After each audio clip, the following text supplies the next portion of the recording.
Hey guys स्वागत छ तपाईलाई मेरो मिनी भ्लगमा। आई होप तपाईहरु सबैजना सन्चै हुनुहुन्छ होला र म पनि एकदमै सन्चै छु। अनि आज चाहिँ हाम्रो घरमा बिउ खाल्ने दिन अनि सबैजना बिउ खाल्न जानु भएको छ अनि म चाहिँ खाना बनाउँदै छु। हाम्रो घरमा चाहिँ प्राय अब बिउ खाल्नु पर्यो, रोपाई भयो अथवा अरु जे काम भए पनि खाना पकाउने काम चाहिँ मेरो हुन्छ।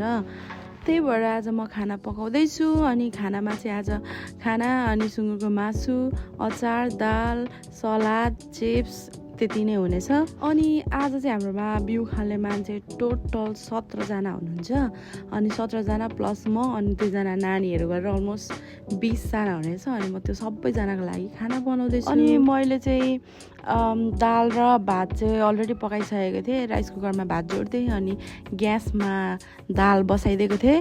अनि मासु चाहिँ धेरै भएर ग्यासमा पाक्नु ढिलो हुने भयो अनि त्यही भएर म चाहिँ यता बाहिर आगोमा पकाउँदैछु। फेरि यो बाहिर यो देखेर चुला देखेर चाहिँ कस्तो फोरी यता त्यता भन्नुहुन्छ होला। यो चुला चाहिँ हामी चलाउँदैनौँ।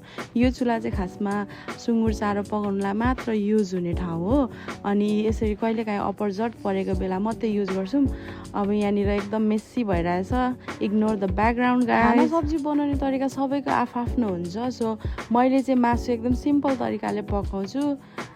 सबैलाई मिठै लाग्छ। सो म चाहिँ त्यस्तो धेरै केही पनि युज गर्दिनँ। नर्मल घरमै पाउने हुन्छ नि टमाटर अनि जिराको धुलोहरू अनि एउटा चाहिँ म के हाल्छु भने खोर्सानीको त्यो धुलो कश्मिरी मिर्च हुन्छ नि त्यसले चाहिँ हल्का कलर आउँछ अनि त्यो चाहिँ पिरो पनि हुँदैन। त्यो चाहिँ म हाल्छु एक्स्ट्रा। त्यतिकैमा मेरो सब्जी पाक्छ अनि 11 बजिसकेको थियो। अनि 11 बजी चाहिँ यहाँनिर अब हामीले चिसोहरू पानीहरू लगिदिनु पर्ने हुन्छ। बिचमा पानी त लगिरहेको हुन्छ। अनि 11 बजी चाहिँ हामी सबैजना हाम्रो खेतालाहरूलाई चाहिँ चिसो अनि मतलब कोक खानेलाई कोक अनि जाँड रक्सी खानेलाई जाँड रक्सी दिने चलन छ। सो त्यही लगेर हामी चाहिँ म र मेरो 2 जना भदाइहरू चाहिँ हामी गयौँ खेततिर। अनि यहाँनिर चाहिँ मेरो मम्मीले भन्दै हुनुहुन्छ हामीलाई चाहिँ यस्तो कोक मात्रै अरे अनि उहाँ दाइलाई चाहिँ एक्सट्रिम मात्रै भन्दै हुनुहुन्छ क्या। दाइले चाहिँ कोक खानुहुन्न अनि एक्सट्रिम चाहिँ कहिलेकाहीँ खानुहुन्छ। सो दाइलाई चाहिँ एक्सट्रिम लगिदिएको थियौँ अनि बाँकी सबैले कोक खाँदै थियौँ।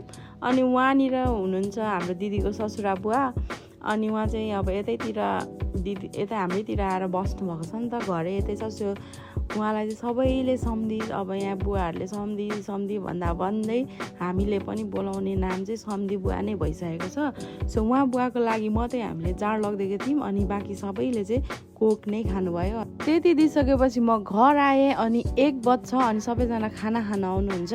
सो मैले चाहिँ यहाँ सबैजनालाई खाना दिइसकेँ। यता लाठीखालहरू चाहिँ बाहिरै बस्ने भन्नुभएर बाहिरै बस्नु भएको थियो। सो मैले चाहिँ खाना दिएर यहाँ म दाइलाई सोध्दैछु क्या खाना कस्तो भयो भनेर। अनि दाइको रियाक्सन तपाईँहरूले देख्न सक्नुहुन्छ। खानाहरू मिठो भएको थियो अरे। अनि मैले फेरि यता दिदीहरूलाई पनि आएर सोधेँ क्या। दिदी सोल्टिनी बहिनीहरूलाई पनि आएर सोधेँ अनि दिदीले पनि सोल्टिनीहरूले पनि एकदम मिठो भयो भन्नुभयो। अनि मलाई एकदम खुसी लाग्यो। सबैजनालाई खाना दिइसकेपछि अनि मैले पनि खाना खाएँ। अनि त्यस पछाडि सबैजना एकछिन रेस्ट गरेर फेरि बिउ खाल्नतिर लाग्यो। भरे बेला मतलब खाना खाइसकेपछि अर्को टाइम पनि काम गरिन्छ। त्यो काम गरेको चाहिँ मैले यहाँ खिचेको छुइनँ।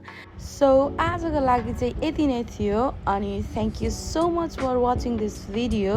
एन्डसम्म हेरेर साथ दिनुभएकोमा सबैजनालाई धेरै धेरै धेरै धन्यवाद भन्दै see you on the next video. Bye bye guys.